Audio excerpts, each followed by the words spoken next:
Welcome to scam readers. आज हम review करने जा रहे हैं डव इन्वेस्टमेंट को, जो क्लेम करता है कि ये गोल्ड मिनिंग ऑपरेशंस और क्रिप्टो इन्वेस्टमेंट्स के जरिए पैसिव इनकम प्रोवाइड करता है। प्लेटफॉर्म के मुताबिक यूजर्स डेली रिटर्न्स अर्न कर सकते हैं अगर वो इसके इन्वेस्टमेंट प्लान्स ज्वाइन करें जो गोल्ड रिलेटेड एक्टिविटीज और क्रिप्टो पोर्टफोलियोज पर बेस्ड हैं। ये प्लेटफॉर्म अपने आप को एक ग्लोबल अपॉर्चुनिटीज के तौर पर मार्केट करता है, जहां लार्ज कैपिटल पोल, इंटरनेशनल यूजर। लेकिन जब हम इसको गहराई से एनालाइज करते हैं तो यहाँ कुछ सीरियस कंसर्न सामने आते हैं। सबसे पहले कंपनी बैकग्राउंड और ओनरशिप ट्रांसपेरेंसी को देखें। डव इन्वेस्टमेंट्स का सबसे बड़ा इशू ये है कि इसके पीछे कौन लोग हैं, ये बिल्कुल हिडन है। पब्लिक WHOIS रिकॉर्ड्स में फुल प्राइवेसी प्रोटेक्शन लगी हुई है, जहाँ कोई ओनर नेम, ऑर्गेनाइजेशन डिटेल्स या डायरेक्ट कंपनी कंटेंट्स अवेलेबल नहीं है। डोमेन रिपोर्टेडली जनवरी 2026 में रजिस्टर हुआ है और ये अभी बहुत नया है। प्लेटफॉर्म पर कोई वेरीफाइड CEO, CMO या एग्जीक्यूटिव फाइल मौजूद नहीं है, ना ही SEC registration, FINRA, FINRA licensing, business registration या कोई verified gold meaning permits publicly available हैं।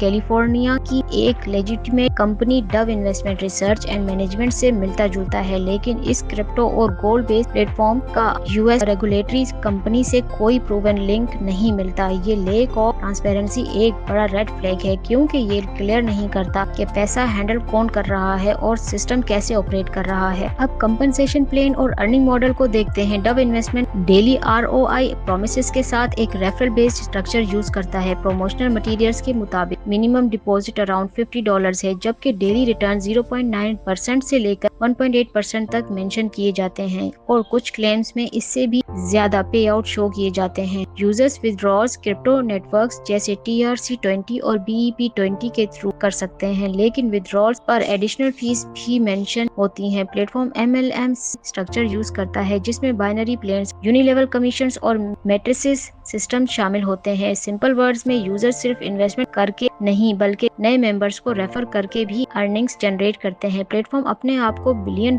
कैपिटल और ह्यूज यूजर्स बेस के साथ प्रेजेंट करता है, लेकिन इस बात का कोई इंडिपेंडेंट प्रूफ नहीं मिलता ये रियल मीनिंग या ट्रेडिंग से बेक्ड है। सबसे बड़ा कंसर्न इस मॉडल के मैथमेटिक्स और ROI क्लेम्स हैं। अगर कोई प्लेटफॉर्म 1% डेली रिटर्न्स देता है तो कंपाउंड होने पर ये एनुअल बेसिस पर 3600% से भी ज्यादा बन जाते हैं, और अगर रेट इससे ज्यादा हो तो नंबर और भी अनरियलिस्टिक हो जाते हैं। रियल वर्ल्ड इन्वेस्टमेंट जैसे banks, real estate, stock market, crypto staking या गोल्ड फंड्स ऐसे fixed high daily returns sustainable basis पर नहीं देते। फाइनेंशियल एक्सपर्ट्स अक्सर वार्न करते हैं कि ऐसे मॉडल्स जो consistent high level income promise करते हैं वो ज्यादातर नए डिपॉजिट्स पर डिपेंड करते हैं, ना कि रियल बिजनेस प्रॉफिट्स पर। सिक्योरिटी, पब्लिक रिसेप्शंस और रिस्क फैक्टर्स को देखें तो डव इन्वेस्टमेंट स्ट्रॉन्ग सिक्योरिटी और मॉनिटरिंग का क्लेम करता है, लेकिन यहाँ कोई थर्ड पार्टी ऑडिट अवेलेबल नहीं है, ना ही इंश्योरेंस डिटेल पब्लिक है और कस्टमर सपोर्ट भी लिमिटेड है, जो मोर टेलीग्राम चैनल्स पर बेस्ड है।